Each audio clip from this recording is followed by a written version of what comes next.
suspension bridges are safe and sound. Then cable structures formed by arches. ये जिस तरह पहला भी देखा है कि these are three, suppose these three arches are there, these are covered with a grid of cables, transverse as well as longitudinal. Transverse पान नाल पहला ਇਹ ਕਰਵੇਚਰ ਦੀ ਸ਼ੇਪ ਰਹੇਗਾ, ਪੂਰੀ ਰਾਉਂਡ ਰਹੇਗੀ and tied to the ground. ਉਸ ਤੋਂ ਬਾਅਦ ਆਪਾਂ ਲੌਂਗੀਚੂਡਨਲ ਬਾਰਸ ਨਾਲ ਇੰਨਾ ਉਹਨੂੰ ਟਾਈ ਕਰ ਦੇਣਾ ਹੈ ਪੂਰੀ ਤਰ੍ਹਾਂ ਤਾਂ ਕਿ ਉਸ 'ਚ ਜਿੰਨੀ ਵੀ ਫਲੈਕਸੀਬਿਲਿਟੀ ਹੈ, ਉਹ ਸਾਰੀ ਟੈਂਸ਼ਨ ਹੈ, ਉਹ ਸਾਰੀ ਨਿਕਲ ਜਾਏ ਔਰ ਇਹ ਪੂਰੀ ਤਰ੍ਹਾਂ ਸੈਗ ਹੋ ਜਾਏ ਕੇਬਲ। ਉਸ ਤੋਂ ਬਾਅਦ ਇਹ ਬਹੁਤ ਜ਼ਿਆਦਾ ਸਟਿਫ ਰਹਿੰਦੀ ਹੈ ਔਰ ਇਹ ਜਿਹੜੀ ਸਾਈਡ ਆਰਚੀਜ਼ ਹੈ ਇਹਨਾਂ ਨੂੰ ਵੀ ਉਠਾ ਕੇ ਰੱਖਦੀ ਹੈ, ਕਿਉਂਕਿ ਇੱਧਰਲੀ ਕੇਬਲਸ ਨੇ ਆਪਣਾ ਸਾਰਾ ਟੈਂਸ਼ਨ ਇਸ ਸਾਈਡ 'ਤੇ ਪਾਉਣਾ ਹੈ, ਇੱਧਰਲੀ ਕੇਬਲਸ ਨੇ ਟੈਂਸ਼ਨ ਇਸ ਸਾਈਡ 'ਤੇ ਰੱਖਣੀ ਹੈ ਔਰ ਜਿਹੜੀ ਸਾਈਡ 'ਤੇ ਕੈਂਟੀਲੀਵਰਡ ਟਾਈਪ ਜਿਹੜੀ ਆਰਚੀਜ਼ ਹੈ ਉਹ ਆਟੋਮੈਟਿਕ ਹੀ ਹਵਾ ਉੱਪਰ ਪਾਸੇ ਖੜੀਆਂ ਰਹਿੰਦੀਆਂ ਹੈ, ਦੋਨੇ ਸਾਈਡ ਤੋਂ ਉੱਪਰ ਰਹਿੰਦੀਆਂ। ਦੈਨ ਕੇਬਲ ਔਰ ਟੈਂਟ ਸਟਰਕਚਰ। ਜਿਹੜੀ ਟੈਂਟ ਸਟਰਕਚਰਸ ਹੈ ਇਹ ਵੀ ਉਹੀ ਹੈ, ਇਹਨਾਂ ਵਿੱਚ ਆਪਾਂ ਜਿਹੜਾ ਕੋਈ ਫੈਬਰਿਕ ਹੈ ਉਸ ਦੇ ਵਿੱਚ ਆਪਾਂ ਕੇਬਲਸ ਟਰਾਂਸਵਰਸ ਔਰ ਲੌਂਗੀਚੂਡਨਲ ਦੋਨੇ ਸਾਈਡ 'ਤੇ ਪਾ ਦੇਣੀ ਹੈ ਔਰ ਉਹਨਾਂ ਦੇ ਐਜਿਸ ਨੂੰ ਗਰਾਊਂਡ ਨਾਲ ਪਹਿਲੇ ਟਰਾਂਸਵਰਸਲੀ ਔਰ ਫਿਰ ਉਸ ਤੋਂ ਬਾਅਦ ਲੌਂਗੀਚੂਡਨਲੀ ਇਸ ਤਰ੍ਹਾਂ ਟਾਈ ਕਰਨ, ਸਪੋਰਟ ਦੇ ਕੇ ਵਰਟੀਕਲ ਪੂਰੀ ਤਰ੍ਹਾਂ ਸਟ੍ਰੈਚ ਕਰ ਦੇਣਾ ਹੈ ਤਾਂ ਕਿ ਜਿੰਨੀ ਵੀ ਇਸ ਦੇ ਵਿੱਚ ਟੈਂਸ਼ਨ ਹੈ ਉਹ ਸਾਰੀ ਟਰਾਂਸਫਰ ਹੋ ਜਾਏ ਥਰੂ ਦਿਸ ਕੇਬਲਸ ਰੋਪਸ और ऑटोमेटिक सैगिंग फॉर्म आ जाएगी, दैट विल बी टेंट। अगर इस टाइप की है सेंट्रल सपोर्ट है या मल्टी सपोर्ट्स हैं तो आप सेंट्रल इस तरह रेडियल टाइप की आप केबल्स भी इन्होंने लगा सकते हैं ताकि जी हॉरिजेंटल ये एक तरह का सरफेस की तरह काम करता है और सारा लोड इन्होंने केबल्स के थ्रू टेंशन जो है वो ट्रांसफर होता है। These are another examples.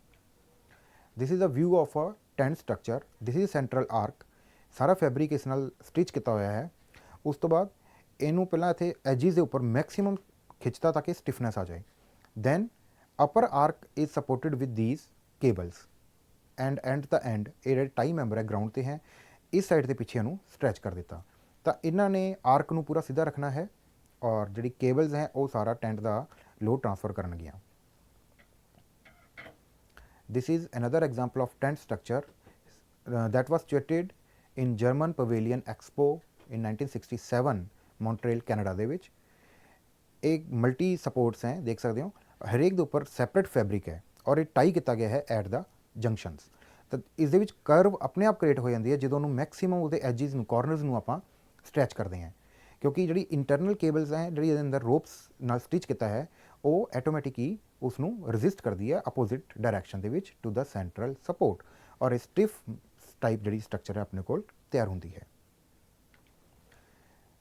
Pneumatic structures क्या होंगी हैं, ये भी फॉर्म एक्टिव का पार्ट है। जिस तरह पिछे पिक्चर च है बबल्स हैं तो ये स्ट्रक्चर भी बबल की तरह ही काम करती है जिसकी अंदरली सरफेस बहुत स्टिफ होंगी है। They are inflatable arches, they create insulation and can cover larger areas. Insulation भी होंगी है। Inward pressure is more as compare to outward और एक्टिव प्रैशर जो अंदरला प्रैशर है वो ज़्यादा होंदा है एज़ कंपेयर टू आउटवर्ड, यानू आप एक्टिव प्रैशर भी कह दें जिस करके कि अंदरली सरफेस जी है वो अपनी सारी मैक्सीमम कंप्रैशन और मैक्सीमम टेंशन होने करके अपनी स्ट्रक्चर हार्ड रही है। सो स्ट्रक्चर इज स्टिफ्ड, पूरी स्टिफ रही है and that is light in weight. जिस तरह एक फैब्रिक की कोई शेप सी उस जो एयर फिल की गई तो ये देख सकते हो सारा मैक्सीमम प्रैशर अंदरली साइड तो उन्हें एयर प्रैशर पाया तो वो जी सरफेस आउटर सरफेस वो सारा लोड ट्रांसफर कर रही है टू द सेंट्रल और to the side supports. We can have number of parts with these stitches, तो हर एक पार्ट इंडिविजुअली एक्ट करता है, हर एक ते इंडिविजुअली प्रैशर लगता है। न्यूमैटिक स्ट्रक्चर इस तरह भी डोम टाइप स्ट्रक्चर्स हो सकती हैं, इस टाइप के शैल टाइप कोई स्ट्रक्चर्स हो सकती हैं। This is an example of pneumatic structure. तो ये सारी एयर फिल करने तो बाद देख सकते हैं इतने स्टिचेस नाल हर एक पार्ट वो जी लेयर है वो अलग एक टाइप का प्रैशर ट्रांसफर कर रही है टू द ग्राउंड। ये देख सकते हो ये अंदरले पासे मैक्सीमम एयर प्रैशर जो अंदरों है वो सारे के उपर इक्वली लग रहा है। Outer pressure is lesser as compare to inward pressure and your structure is transferring load directly to the ground. And this is example of arch structure. ये सारिया फॉर्म एक्टिव आप डिस्कस कर रहे हैं। जी आर्क है वो इस टाइप की फॉर्म है कि वो अपना लोड बिल्कुल इस टाइप इसकी सरफेस के उपर ही इसी शेप के ट्रांसफर करता है to the side columns tie members. तो इस तरह number of arches are there and they are covered with these thin roof sections. ये भी आर्चीज हैं, इनू केबल के थ्रू भी आप टाई कर सकते हैं ਤਾਂ ਨੀਚੇ ਆਪਾਂ ਹੋਰੀਜ਼ੋਨਟਲ ਸਲੈਬਸ ਜਾਂ ਕੋਈ ਫॉल सीलिंग कर ਲਈ और ये सारा लोड इन अपोजिट लोड जाएगा टेंशन के through to this arch and then to the ground. This is an example of arch. तो देख सकते हैं ये वॉल्ट नहीं बल्कि आर्क है और ये इंडिविजुअली एडा बड़ा स्ट्रक्चर खड़ा है। Now last is a vector active structural system. Vector active जिस तरह पिक्चर के आ पिछे कुछ मैंबरस क्रिस क्रॉस दिखाया है, ये सारे वैक्टर्स हैं, दैट इज़ एरोज। ये आपस एक दूजे नाल इस टाइप नाल टाई होंदी है कि कुछ शैल्स तैयार करते हैं ये, और वो जोड़े हरेक शैल हैं या सैल्स कह लो मॉड्यूल्स तैयार करते हैं और हर एक मॉड्यूल अपना ट्रांसफर करता है लोड टू दीज मैंबरस। तो ये ट्रायंगुलर मैंबरस आप क्रिएट करने हैं। These are systems of short solid straight linear members, बिल्कुल स्ट्रेट है, हार्ड है, in which the redirection of forces is effected by vector partition. Vector के थ्रू एरो के थ्रू आप ट्रांसफर करना है, that is by multi directional splitting of single force simply to tension और compression elements. कि जोड़ा उसका एक सिंगल फोर्स आ रही है उन्होंने आप सप्लिट करता अलग अलग डायरैक्शन के, किते वो टेंशन की फॉर्म च आएगा और किते वो कंप्रैसिव की फॉर्म च। Example of structures are flat trusses, curved trusses and geodesic domes, space trusses, vertical members and flat grid of beams and slabs. तो ट्रस क्या है? This is a triangular structural element that is composed of smaller structural members typically configured in triangular arrangements. ये triangle के विच आपां कुछ bars लगाइयां, इन्हां विच दीज आर सेंट्रल स्टर्ट्स। तो देख सकते हैं upper they are under कंप्रैशन, these are under compression, और lower beam is under tension. Some truss members carry a tension force, others carry a compression force.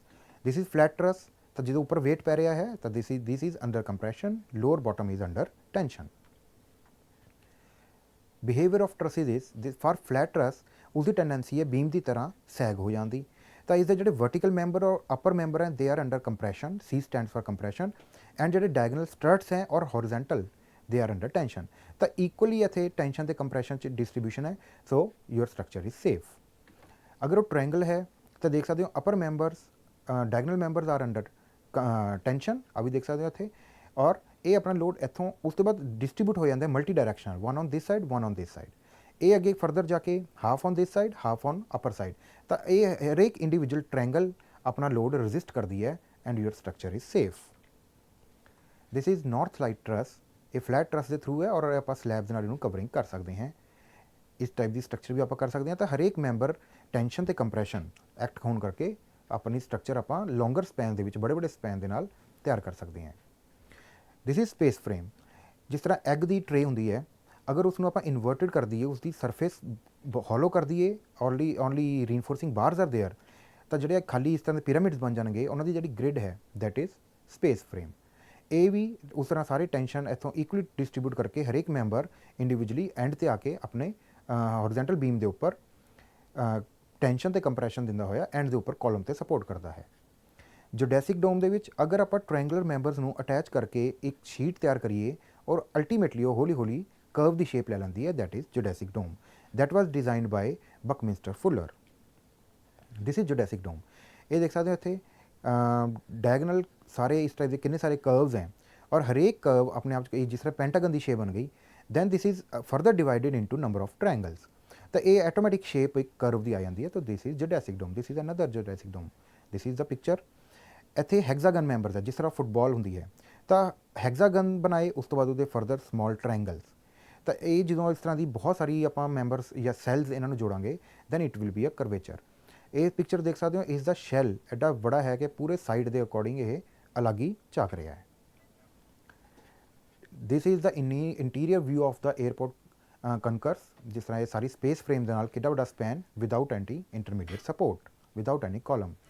This is a curving truss extending from the roof to take up the external glass load. तो जिन्ना भी सारा शीशे का load है वो curve supports के through directly transfer हो रहा है with these cables and these iron bars to these horizontal beams and then to the wall or columns. This is another view of some grand atrium. This is number of floors. This is the atrium covered with this space frame and then any kind of fabric. A है tie system to stabilize the cantilever roof. This is cantilever roof made up of space frame. और ये देख सकते हो सारा cantilever है, ये सारा ये इंक्लाइंड है, अपना लोड ट्रांसफ़र कर रही है पिछले पासे and that is supported with these tie members and transferring the load to the ground itself. तो किन्ने हैवी स्ट्रक्चर्स ਆਪਾਂ स्पेस फ्रेम ਦੇ ਨਾਲ सपोर्ट कर सकते हैं. And in the end we have high rise buildings. We have three type of systems: core system, bracing system and cable system. अपनी जिन्नी भी स्ट्रक्चर्स हैं ਉਹ ਸਾਰੀਆਂ ਇਹਨਾਂ ਸਿਸਟਮ ਦੇ ਉੱਪਰ ਹੀ ਡਿਪੈਂਡੈਂਟ ਹੈ. ਕੋਰ ਸਿਸਟਮ ਸੈਂਟਰ ਦੇ ਵਿੱਚ ਆਪਾਂ ਬਿਲਡਿੰਗ ਦੇ ਕੀ ਕਰਦੇ ਹਾਂ, ਇੱਕ ਬਹੁਤ ਬੜਾ ਇੱਕ ਡਾਇਆ ਦਾ ਆਪਾਂ ਕੋਈ ਕੋਰ ਤਿਆਰ ਕਰਦੇ ਹਾਂ ਕੰਕਰੀਟ ਦਾ. It can be square or it can be of any shape, ਔਰ ਸਾਈਡ ਤੇ ਬੀਮਸ ਜਿਹੜੇ ਹੈ ਆਲ ਅਰਾਊਂਡ ਕੈਂਟੀਲੀਵਰਡ ਹੈ ਔਰ ਸਾਰਾ ਸਟਰਕਚਰ ਇਹਦੇ ਉੱਪਰ ਸਪੋਰਟਡ ਹੈ. ਇਹ ਜਿਹੜੇ ਬੀਮਸ ਹੈ ਇਹ ਲੋਡ ਐਂਟੀ ਰesiस्ट ਕਰਦੇ हैं with these columns and beams. ਇਹ ਸਾਰੇ ਕੈਂਟੀਲੀਵਰਡ ਹੈ, ਇਹ ਹੈਂਗਿੰਗ ਕॉलम्स ਹੈ. ਇਹ ਸਾਰਾ ਲੋਡ ਆਪਣਾ ਪਿੱਛੇ ਇਹਨਾਂ ਕੋਰਸ ਦੇ ਵਿੱਚ ਆਉਂਦਾ ਔਰ ਕੋਰਸ ਦੀ ਵਾਲ ਦੇ ਥਰੂ ਟ੍ਰਾਂਸਫਰ ਹੁੰਦਾ ਟੂ ਦਾ ਗਰਾਊਂਡ. ਆਪਾਂ ਇਹਨਾਂ ਕੋਰਸ ਨੂੰ ਵੇਸਟ ਨਹੀਂ ਕਰਦੇ, ਬਲਕਿ ਆਪਣੇ ਟੋਇਲਟਸ ਸਰਵਿਸਿਜ਼, ਵਰਟੀਕਲ ਸਰਵਿਸਿਜ਼, ਐਸਕੇਲੇਟਰ ਜਿਸ ਤਰ੍ਹਾਂ ਹੈ, ਲਿਫਟ ਹੈ, ਸਟੇਅਰ ਕੇਸਿਸ ਆਪਾਂ ਪ੍ਰੋਵਾਈਡ ਕਰ ਦਿੰਦੇ ਹਾਂ ਇਹਨਾਂ ਕੋਰਸ ਦੇ ਅੰਦਰ. ਸੈਕਿੰਡ ਹੈ ਦਿਸ ਅਨਦਰ ਕੋਰ ਸਿਸਟਮ ਔਰ ਬ੍ਰੇਸਿੰਗ ਸਿਸਟਮ.